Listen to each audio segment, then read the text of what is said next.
Queridos, eu vou falar um pouquinho agora sobre autorresponsabilidade, para a gente terminar esse assunto hoje à noite e a gente orar.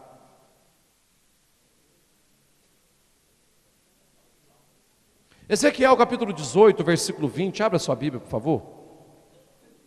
Ezequiel 18, 20.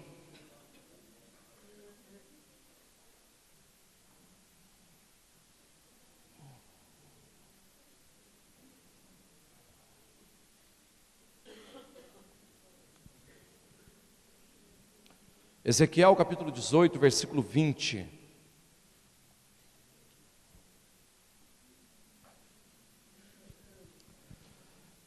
Amém? Encontrou aí? A palavra do Senhor diz assim: veio a minha palavra do Senhor dizendo: que tendes vós que dizei essa parábola acerca da terra de Israel, dizendo: os pais comeram uvas verdes e os dentes dos filhos. Desculpa, irmãos, 18:1, perdão. 18:1, Ezequiel 18:1. É isso mesmo. Vamos lá de novo então. E veio a minha palavra do Senhor dizendo: que tendes vós que dizeis esta parábola acerca da terra de Israel, dizendo: os pais comeram uvas verdes e os dentes dos filhos se embotaram. Vivo eu, diz o Senhor Jeová, que nunca mais se direi esse provérbio em Israel. Eis que todas as almas são minhas, como a alma do pai, também como a alma do filho, e a alma que pecar, essa morrerá. Queridos, esse texto está falando exatamente de quê? Deus está falando aqui, gente, o que deu na cabeça de vocês, o que tendes vós, de sair contando uma historinha dessa? Que os pais comeram uvas passas e os dentes dos filhos se embotaram. Que conversa é essa? Aí Deus fala: nunca mais se dirá em Israel essa parábola. Por que Deus aqui está questionando, queridos, o povo com relação a essa parábola que eles inventaram? Porque é muito fácil, queridos, a gente colocar a culpa em alguém. Na EFOL, o que a gente aprendeu sobre responsabilidade? Quantos por cento é a lei da responsabilidade? E a lei da herança? Irmãos, todos nós temos uma herança, e você viu isso muito bem. Mas herança não é obrigação.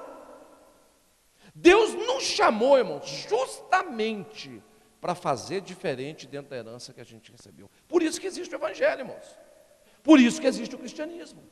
Então Deus aqui falou, olha, e nesse texto todo, Deus começa a explicar, olha, se um filho nascer, o pai dele for um monte de problema, mas ele não fizer o que o pai fez, ele vai viver. Se o pai foi ruim, mas o filho foi bom, ele vai viver.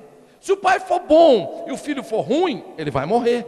O tempo todo Deus trata nesse texto, querido, de autorresponsabilidade. Ele está falando o seguinte, meu querido: a alma que pecar, essa morrerá.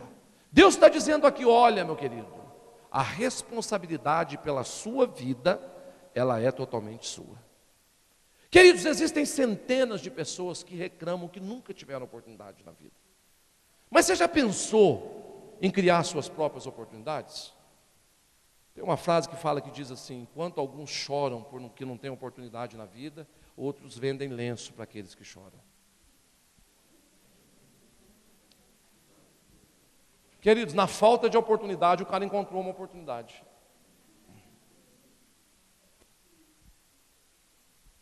Aquele que for capaz de perder uma corrida sem culpar os outros pela sua derrota, tem grande possibilidade de algum dia ser bem sucedido na vida.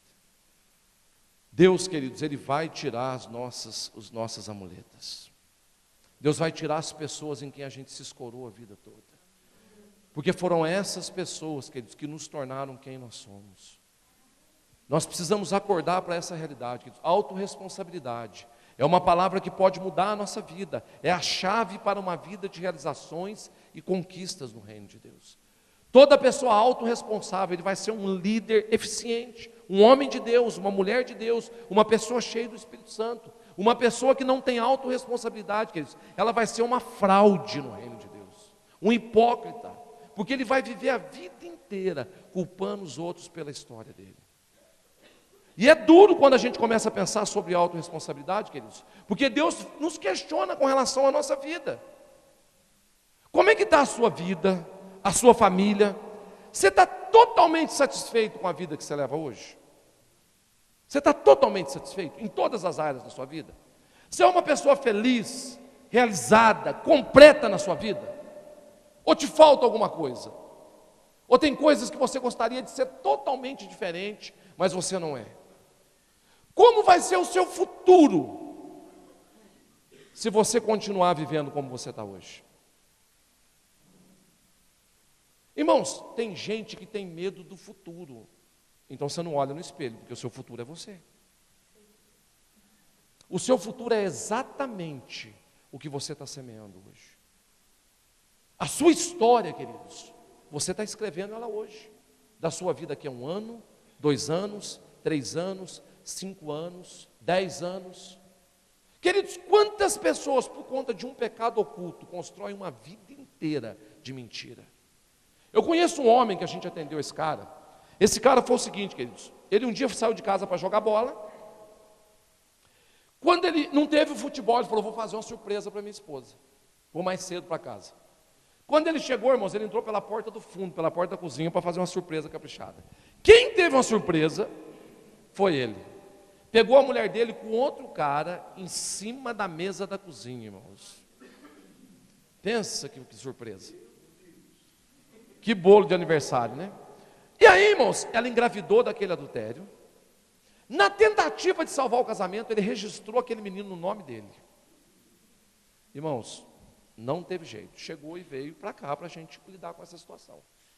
Qual que é a primeira pergunta que você faz para um casal desse, irmãos? Irmãos, uma menina, desde pequena, criada na igreja, nunca desviou. O primeiro namorado dela foi o marido dela.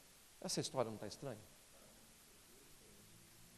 Irmãos, eu já cheguei, nós já chegamos, pegamos essa pessoa e falamos, irmão, o que aconteceu? Ele falou, ela que pecou, não fui eu. Eu falei, irmão, você tem certeza que você está falando? Você quer restaurar o seu casamento? Não, foi essa não sei o que, falou ela, xingou ela nos nomes lá e ficou. Foi embora, no outro dia voltou e falou, pois é, deixa eu te contar uma história. Quando eu me casei, a minha mãe ficou doente. A minha mãe mora na Bahia. Eu peguei um ônibus para visitar a minha mãe, com 1 mês de casado. Dentro do ônibus ele conheceu uma prostituta. E teve uma relação sexual com essa menina dentro da prostituta. 1 mês de casado. 17 anos depois, o diabo falou, está na hora de cobrar aquela conta. A mulher dele começou a ter sonhos de noite. Ela acordava de noite assustada, tinha ela, o marido e mais uma mulher na cama. Quem que estava lá? Aquela prostituta. E a gente sabe, queridos, a respeito de ligação de alma, vocês ouviram falando sobre isso aqui. Quando você tem uma relação sexual com a pessoa, você liga a sua alma com a pessoa. Irmãos, ele ligou a alma dele com a prostituta. Imagine em 17 anos, quantos homens aquela mulher teve? Quantas ligações de alma aquele cara trouxe para dentro da casa dele? Olha a perturbação demoníaca, queridos. A mulher começou, queridos, diante desses sonhos que ela tinha, começou a ter uns pensamentos impuros. Chegava a ter um orgasmo, às vezes, acordava tendo um orgasmo de madrugada. Uma moça que nunca desviou, começou a se perturbar, irmãos. E aí, foi fácil para Satanás concretizar aquele adultério. 17 anos depois, ele tinha 2 filhos, ministério, uma vida equilibrada. O diabo falou, esse é o melhor momento para cobrar essa fatura. Irmãos, pecado não caduca. Não caduca. Mais cedo ou mais tarde, irmãos, a conta vem. E quem vai pagar? Ele está sozinho criando 3 filhos, 2 que ele tinha, o filho do adultério. A esposa dele ficou louca, está internada no hospício. Por causa do que, irmãos? De um pecado não confessado. Você está entendendo o que eu estou te falando, queridos? Como será o nosso futuro, queridos, se a gente continuar vivendo o que a gente está vivendo hoje?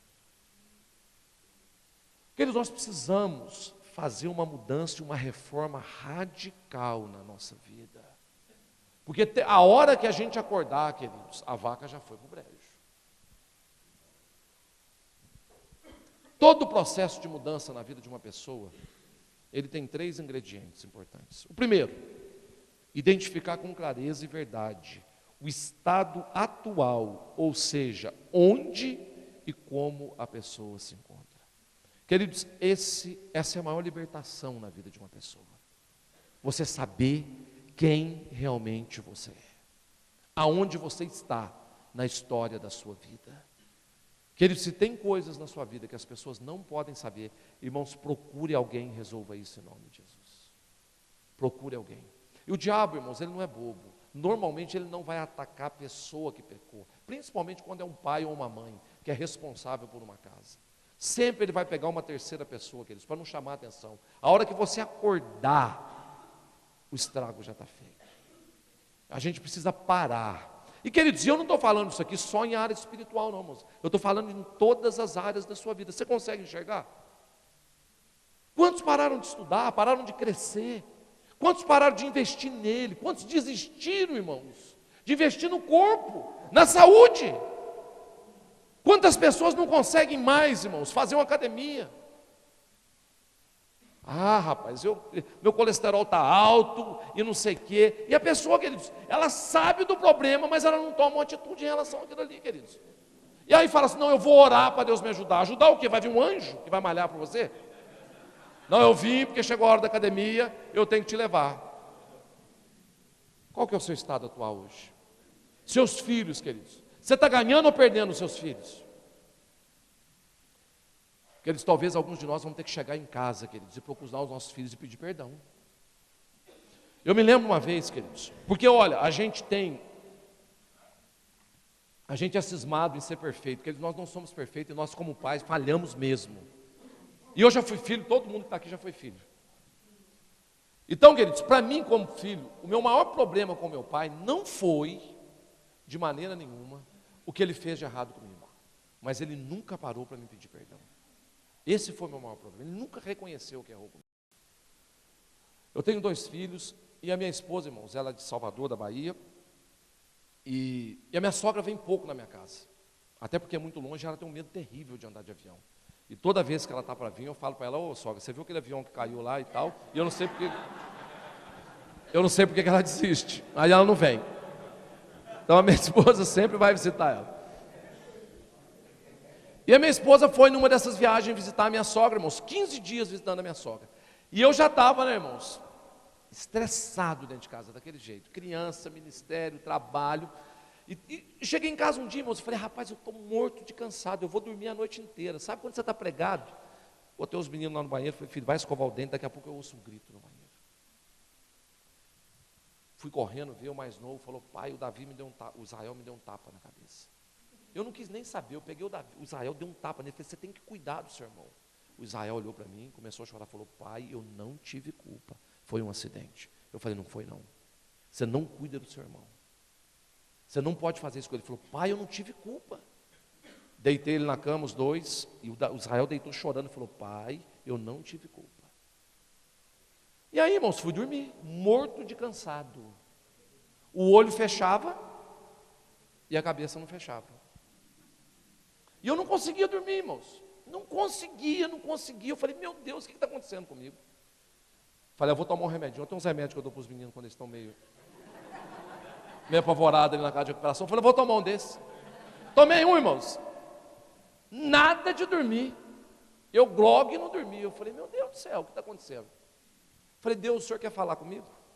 Na hora o Espírito Santo falou, opa! Estou esperando. Deus falou comigo, o Espírito Santo falou comigo, você foi injusto com o seu filho. Eu falei, eu de jeito nenhum. E o Espírito Santo falou comigo, você estava lá? Eu falei, não. O Espírito Santo falou, eu estava. Foi um acidente.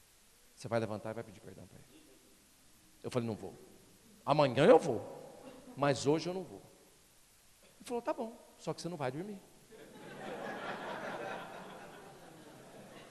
Enquanto você não pedir perdão. Irmãos, eu falei, eu duvido que eu não vou dormir. Deitei na cama, irmãos, e mexia de um lado. Parecia, irmãos, que o Espírito Santo estava sentado na cama de braço cruzado, olhando para mim e falando assim, eu não durmo mesmo, eu não tenho sono. 4 horas da manhã, irmãos, eu igual um vagalume dentro do quarto. Fui rendido, falei, eu vou lá. Cheguei no quarto, balancei o Israel, meia hora para acordar. Acordou, olhou para mim, falei, filho, eu preciso te pedir perdão. Eu errei com você. Ele falou, pai, eu sabia que você vinha. Abracei ele, ele deitou e dormiu, e eu fui para a cama. E eu fiquei pensando, como que ele sabia que eu ia? Será que era a oração dele, isso aqui?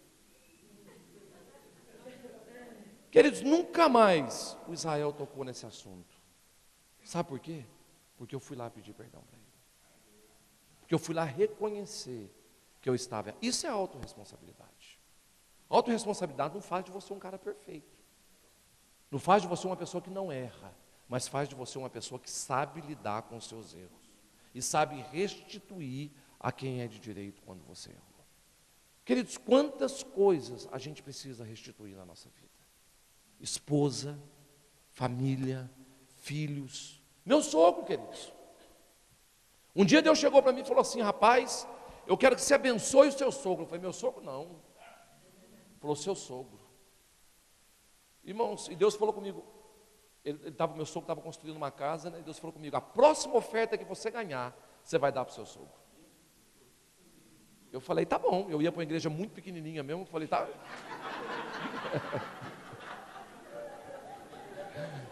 Falei, tá fechado. Cheguei na igreja, irmãos, preguei, desanimado, que era para o sogro, né? E aí, o que aconteceu?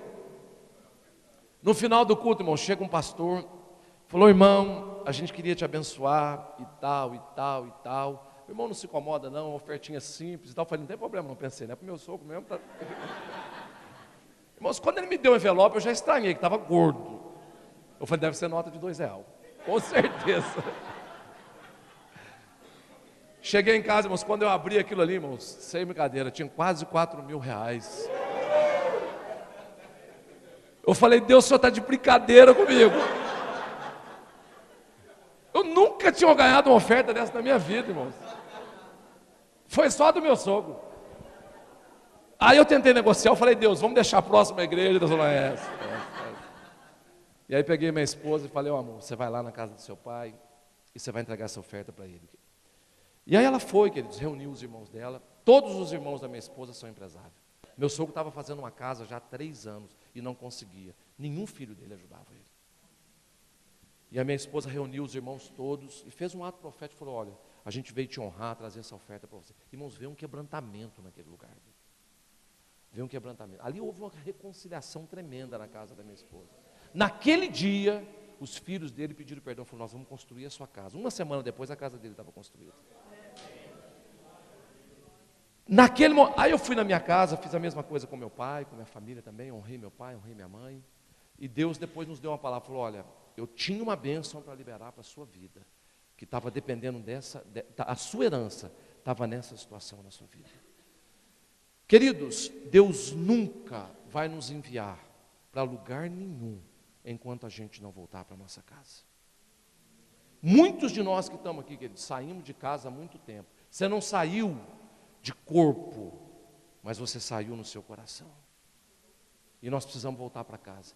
José, queridos, uma das chaves tremendas na vida de José, a primeira e grande maior prova da vida de José, queridos, foi a família dele. Para ele chegar onde ele chegou. Quando José chegou para a família, irmãos, para falar de tudo que Deus estava fazendo na vida dele, eles endemoniaram. Falaram, nós vamos te matar. Nós vamos acabar com a sua vida. Queridos, e eles mandaram José, queridos, para o Egito como escravo. Os caras endemoniaram. E sempre no coração de José havia uma palavra de reconciliação. É uma das maiores reconciliações que a Bíblia já viu. Deus honrou a casa dele. Sabe por quê, queridos? Porque Deus tinha dado uma promessa a Abraão, a Isaac e a Jacó. E na casa de Jacó, que era uma casa perturbada, Judá, um prostituto, Deus demorou para pôr na linha. Os irmãos de José, irmãos, a maioria vivia na gandaia. A maioria, José não era querido em casa, porque ele era o dedo duro. E ele trabalhava naquela casa. Família complicadíssima. Mas no meio daquela família complicada, Deus levantou um homem com o coração certo e falou, a promessa que eu tenho para essa família vai se cumprir. Queridos, há algo dentro do seu coração que Deus quer resgatar dentro da sua casa. Há promessas de Deus, queridos, que o seu pai não entendeu, a sua mãe não entendeu, mas que existem, estão lá para a sua família. E agora chegou o momento de você voltar para o seu coração e falar: Deus, eu quero de volta tudo aquilo que é do Senhor para a minha casa. Mas a gente tem que converter o nosso coração, a nossa família, queridos. Isso é autorresponsabilidade. A gente tem que analisar como é que está o seu relacionamento com seus irmãos, com as pessoas, queridos. Que lugar que você está na sua vida hoje? Qual que é o lugar que você está? Segunda coisa que a gente tem que fazer aqui, queridos, é descobrir onde realmente você quer chegar. Queridos, aonde você quer ir com a sua vida? Onde realmente você quer chegar? Ou você está contando uma historinha para você? Ou você está criando um plano na sua cabeça, queridos, que não tem nem pé e nem cabeça? Aonde você quer chegar? Pastor, daqui a 10 anos, eu quero estar em tal lugar, na minha casa, na minha família, na vida dos meus filhos e no meu ministério. Nós precisamos dar prazo, queridos, porque o prazo nos obriga a tomar as providências no tempo certo na nossa vida. A gente precisa colocar tempo para as coisas. A gente precisa colocar: pastor, eu quero mudar com a minha esposa. Tá, em quanto tempo você quer fazer isso? Eu atendo pessoas e às vezes a pessoa fala, eu falo para mim, eu pergunto: qual que é o seu maior desafio hoje, querido? Pastor, eu quero ser um marido muito melhor. Em quanto tempo você pretende fazer isso? Tem que falar? Eu falei: não só falar, mas escrever. E se possível, registrar em cartório. Por quê, queridos? Porque a gente tem que ter um prazo para mudança na nossa vida. Sabe por que se a gente não tiver um prazo, a gente vai se enrolar de novo. A gente vai contar uma historinha de novo. A gente vai tentar, queridos, burlar de novo a nossa mente. Onde você quer estar daqui a um ano? Hoje você está aqui na sala de aula da IFOL. E daqui a um ano? Aonde você quer estar? O que você quer estar fazendo daqui a um ano? Com o que você recebeu, com o que Deus ministrou no seu coração, com o que Deus incendiou a sua vida. Queridos, essas decisões mudam a nossa história, mudam o nosso dia de amanhã. Amanhã você vai acordar totalmente diferente, se você estiver focado naquilo que você quer ser. Aonde eu quero chegar? O que eu quero ser? E por último, a elaboração consistente, precisa e flexível de um plano de ação. Por que flexível? Porque nesse processo de você determinar onde você quer chegar, de você saber aonde você está, você vai amadurecer como você nunca amadureceu na sua vida. E tem coisas que para você hoje é um desafio, mas daqui a 5 meses vai ser fichinha. Não é você que vai deixar o pecado, é o pecado que vai te deixar. Por isso que tem que ser flexível, porque hoje o que parece um gigante para você, daqui a 5 meses, queridos, não vai ser nada. Você vai estar numa outra dimensão totalmente na sua vida, e você vai poder se exigir muito mais do que você está se exigindo. A Bíblia diz que o Satanás vem para roubar, matar e destruir, e Jesus veio para quê? O que o diabo veio roubar de você? Qual vida? O que é uma vida abundante? O que é a sua vida abundante? Irmão, sabe por que eu tenho raiva de Satanás? Porque ele te rouba e eu não falo o que ele roubou. Irmãos, a Bíblia diz: este é um povo roubado e saqueado, e não há quem diga restitua. Por que não diga restitua? Alguém já perdeu alguma coisa que não sabia que tinha? Você já perdeu? Você já achou alguma coisa que você não sabia que tinha? Ou você já comprou uma coisa que você tinha em casa, esqueceu que tinha e comprou de novo? Queridos, quantas coisas a gente faz na vida dessa forma? Quando eu me converti, eu vim para Jocum, me casei com a minha esposa. E aí o que aconteceu? Logo quando eu me casei, minha esposa foi numa outra dessa viagem para a casa da minha sogra, e foi ver minha sogra, queridos, e estava uns 15 dias já lá. Nessa época, queridos, eu tinha um Passat, foi um carro que eu comprei, em 3 vezes sem juros, paguei R$500 em 3 vezes. É o Trovão Branco. E a gente estava indo, e eu fui no Trovão Branco lá no centro, irmãos. Esse carro, irmãos, era um cheiro de gasolina, era uma luta, uma batalha espiritual esse carro. Eu vendi para uma pessoa, para você ter uma ideia, eu vendi também por R$500 em 3 vezes. Ele pagou 2 prestações e queria devolver. Eu falei: não, tá vendido pelas 2. Mas eu não quero de volta. Eu fui nesse carro para o centro, irmãos. Aí cheguei lá no centro, fui pagar umas contas, banco de greve. conta de luz, água, um monte de coisa. E eu com um dinheirão no bolso, irmãos, estava vindo. E ali do centro para cá, irmãos, tinha uma boatezinha lá que tocava à noite, era um clubezinho e tal. E é uma rodovia, irmãos, no final dessa rodovia é só motel, chama Rodovia dos Motéis. Não sei quem já passou ali, já viu. Então o pessoal pegava lá em cima e matava lá embaixo. Era um corredor. E aí eu estou vindo no Tovo Branco, irmãos, uma sexta-feira de noite, cheia a rua. Irmãos, e de repente me clareou um mundo na minha frente. Aquela mulherada, e cerveja, e bebida, e coisa arada, e as meninas parecem que estavam olhando para mim, e olhando para o meu carro. Eu me empolguei uns 2 minutos, e depois eu pensei, rapaz, isso não é de Deus não. Mas esse carro é feio para arrebentar. Eu pesava 55 quilos, irmãos.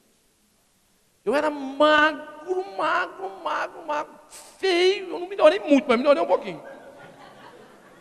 Aí eu falei, não, tem alguma coisa errada. Falei, isso não é Deus. O Espírito Santo não ia me dar essa ideia nunca.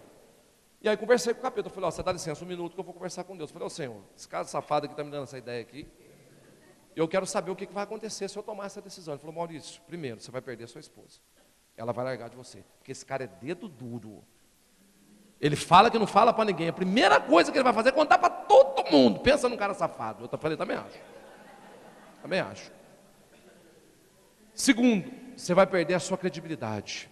E outra, Maurício, você vai perder o que eu tenho para você. Eu falei, não dá para o senhor falar nem um pouquinho para me animar para tomar uma decisão agora? Ele falou, não. Aí eu olhei para o lado, agradeci o capeta e falei aqui, ó, muito obrigado. Deus te abençoe, mas eu estou indo embora. Eu vou para casa. Se você quer ficar aí, você fica. Eu estou indo embora. Queridos, eu olho para a minha vida hoje, para minha esposa, para os meus filhos, para as pessoas que eu estou ajudando, irmãos. Eu fico com raiva do capeta, porque eu falo assim, irmãos, e se eu tivesse parado ali, irmãos? Eu nem ia saber o que eu ia perder. Eu nem ia saber. Irmão, você não tem ideia do que você está perdendo pelo tempo que você está perdendo na sua vida. Você não tem ideia. Você não tem ideia do que Deus, querido, tem preparado para você. A Bíblia diz, nem olhos viram, nem ouvidos ouviram. O diabo, ele veio para roubar, matar e destruir. Roubar o quê?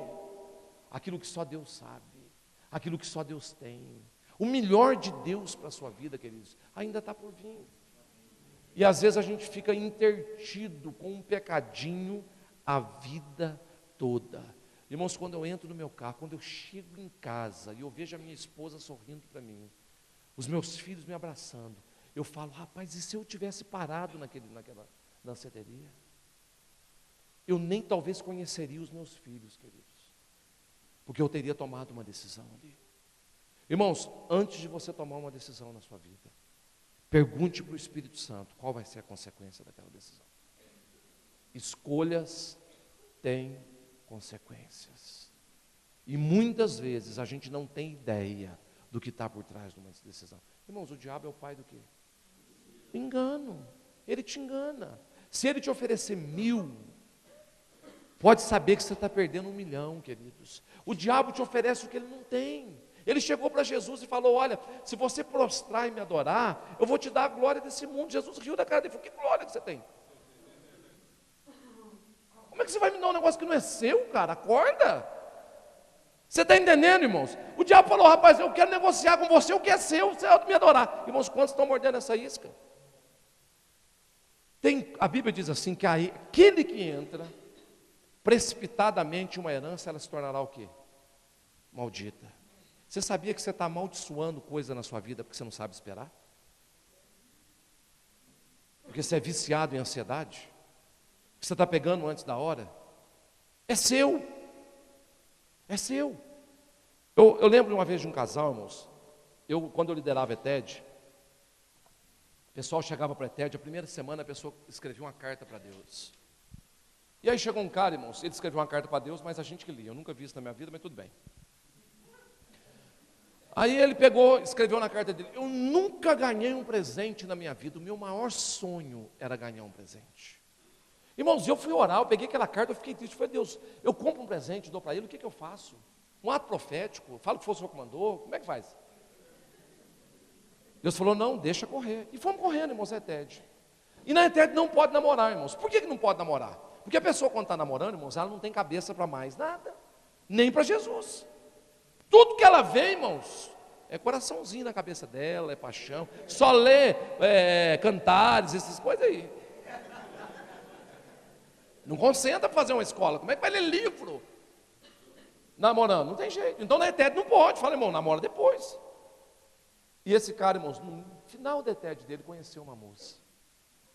Apaixonou de uma tal maneira, irmãos, foi e se declarou para essa moça. A gente ia reprovar ele e mandar embora. Deus falou, não manda embora, pode aprovar ele. Porque essa moça realmente é a esposa dele. Agora fala para ele que ele nunca recebeu um presente dele por isso, porque ele sempre chega antes da hora. Queridos, quantas coisas que Deus queria nos dar, e a gente não espera, vai lá e toma, e a gente amaldiçoa aquilo ali. Quantas coisas, porque a gente não é autorresponsável, a gente não sabe esperar o tempo de Deus na nossa vida. Meu querido, confia em Deus, confia no Senhor, meu querido. Se Ele falou para esperar, espera, queridos, que a palavra dele vai se cumprir. Ele falou assim, passará os céus e a terra, mas as minhas palavras não hão de passar. Irmãos, Deus não vai fazer, Ele já fez. E Ele só não te deu ainda, porque se te der agora, você estraga.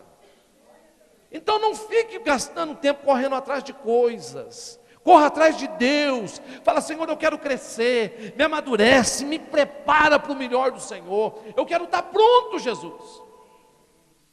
Aquelas 10 virgens, as 10 foram encontrar com o noivo. As 10, mesmo lugar, mesma hora, mesmo noivo, mesma reunião, tudo igual. Só que na hora H, 5 tinha azeite, e as outras 5 não tinha. As que não tinha fizeram o quê? Foram fazer o quê? Pedir? Comprar. Azeite na Bíblia é símbolo de quê? Unção, Espírito Santo. A Bíblia fala o quê? Que tem unção na sua vida que você tem que fazer o quê? Comprar, tem que pagar um preço. Na hora de entrar para o noivo, elas foram comprar. Na hora de comprar, o que elas estavam fazendo? Ninguém sabe. Mas elas estavam fazendo o que não era para elas fazerem. Você está entendendo o que eu estou te falando aqui, meu querido? O sábio discerne o modo e o tempo. Qual é o tempo que você está vivendo hoje? Queridos, tem gente que nunca soube ser solteiro na agonia de casar. Tempo de solteiro é bom? Maravilhoso, queridos. É o tempo que você está sozinho, que você está se conhecendo, que você está conhecendo Deus. Tempo de casado é bom? É bom. Aí o cara casa, irmão, aquela ansiedade para ter filho. Não aguento mais, a casa está sozinha, vamos ter um filho, arruma um filho. Aí o filho nasce, irmãos, aquela correria dentro de casa, fala, não, esses meninos precisam crescer. Aí os meninos crescem, irmãos, o cara fica louco para ser avô. Ah, meus netos. Aí os netos vêm, ele não aguenta mais brincar com os netos, que está velhinho, e fala, ai, como eu queria ser criança de novo. Qual que é o tempo que você está vivendo hoje na sua vida? Viva o melhor de Deus para esse tempo, meu querido. Experimente o melhor de Deus. Deus, eu quero viver esse melhor, é isso que o Senhor tem para mim hoje, então eu quero me alegrar nisso, eu quero estar bem com isso, eu quero viver isso intensamente. Eu quero sonhar os sonhos para esse tempo, eu quero ir para os lugares, eu quero fazer coisas que eu só posso fazer nesse tempo. Porque vai chegar uma hora na sua vida que você vai querer fazer e não vai poder, porque o tempo passou. O sábio discerne o modo e o tempo. Seja como for, você é o único responsável pela vida que você tem levado. Você está exatamente aonde você se colocou.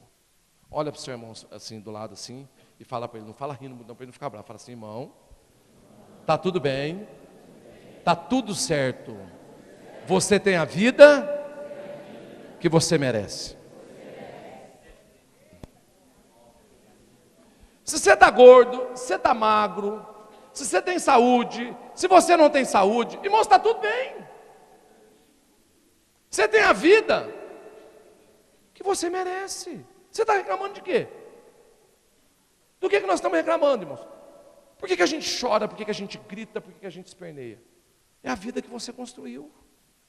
A vida que você tem levado é absolutamente mérito seu, seja pelas suas ações conscientes ou inconscientes. Você construiu essa vida. E a única pessoa que pode mudar é você mesmo. Pela qualidade dos seus pensamentos, dos seus comportamentos e das suas palavras. Você está construindo a sua história. As respostas que a gente tanto precisa estão em nós. Essa afirmação, queridos, às vezes ela parece dura demais. Pode parecer, às vezes, até uma acusação para algumas pessoas. Mas a crença de que você se colocou, ou pelo menos se permitiu estar onde você está, ela é muito relevante. Queridos, você não está satisfeito? Você não está satisfeito com a vida que você tem levado? O que você vai fazer para mudar isso?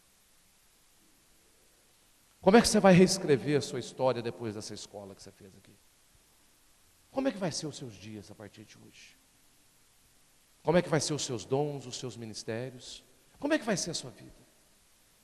Deus, irmãos, Deus, Ele é extremamente detalhista e nos ama. Eu fico impressionado com Deus, irmãos. A minha experiência maior com Deus, de todos os milagres que eu já vivi, e olha que eu vivi milagres, irmãos. Eu vivi milagres demais de fé. Deus me abençoou tanto, mais tanto, mais tanto, queridos. Eu lembro quando eu casei, eu falei para vocês que eu tinha uma cama, irmãos. A minha esposa chegou para mim e falou: Maurício, eu não me conformo com isso. Eu falei: eu também não. Ela falou: vamos orar. Eu falei: agora? Ela falou: não é agora não, nós vamos fazer um caderno e nós vamos orar todo dia. Eu falei: tá bom. Ela pegou um caderno, eu falei: anota tudo que você quer, amor. Ela anotou tudo. E nós todo dia orávamos: Senhor, o caderno. E o negócio não estava vindo, irmãos. Passou um mês e pouco. Eu falei: amor, deixa eu dar uma olhada no caderno. Aí fui olhar. Pano de prato, escrito segunda, terça, quarta, quinta, sexta. Falei: amor, pede só pano de prato, amor. Tapete vermelho. Armário branco. Eu falei: ó Deus, não leva em conta os detalhes da minha mulher. Se o senhor tiver um armário vermelhinho, tá bom, Deus, qualquer coisa. E ela falou: não, mas tem que ser desse jeito. Eu falei: tá bom, então vamos orar desse jeito. Irmãos, 2 meses orando, eu não tinha fé nenhuma naquilo ali. Um dia me para um caminhão na frente da base. Uma mulher, uma senhora que morava aqui em Curitiba, foi embora para Portugal e resolveu doar os móveis dela todos para a base. Chegou aqui na porta, o pote chegou, 200 já comeram ali. Eu quero, todo mundo quer, e o pote agora dá para quem? Aí o pote falou: quem tem uma lista de oração? A minha mulher já sacou o caderno na hora. Parecia uma arma. Falou: pote, eu tenho. Ele falou assim: ó, desce tudo que está no seu caderno, que sobrou eu divido com as pessoas. Adivinha o que sobrou no caminhão?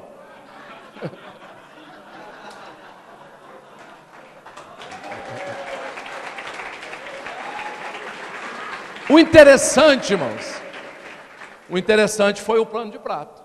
Segunda, terça, quarta, quinta, sexta, sábado e domingo. Irmãos, num dia a gente não tinha nada dentro de casa. No outro dia a gente tinha uma casa mobiliada. Irmãos, Deus é poderoso demais. Mas essa não foi a minha maior experiência com Deus. A minha maior experiência com Deus foi um sabonete.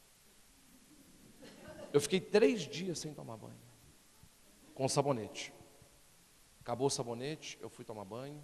Falei: Deus, não tem sabonete, aquele clima ruim. Primeiro dia foi mais ou menos. O segundo já ficou. Terceiro eu fiquei sem graça. Porque eu entrava debaixo do chuveiro, eu vou fazer o quê?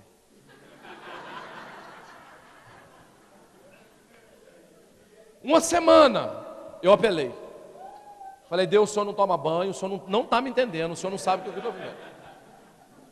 O senhor precisa me dar um sabonete em nome de Jesus. Tinha um gaúcho aqui que era obreiro nosso, irmãos. Foi na casa dele, num churrasco, cheguei lá, o gaúcho ri. Eu entrei no portão, irmãos, ele começou a rir. Eu falei: esse gaúcho está bêbado. Ele riu tanto, irmãos, que eu comecei a rir também. E aí nós dois rindo, e eu falei: gaúcho. Aí cheguei perto, uma costelona assando, e ele rindo. e se dobrando de rir, eu ri também. Eu falei, Gaúcho, o que você está rindo? Ele falou, você não acredita. Eu falei, o que foi? Cara, Deus me mandou te dar um sabonete. Eu falei, você está de brincadeira comigo. Ele falou, você acredita nisso? Eu falei, não acredito, mas já que Deus mandou, me dá. Botei aquele sabonete no bolso, irmãos. Perdi até o apetite da costela.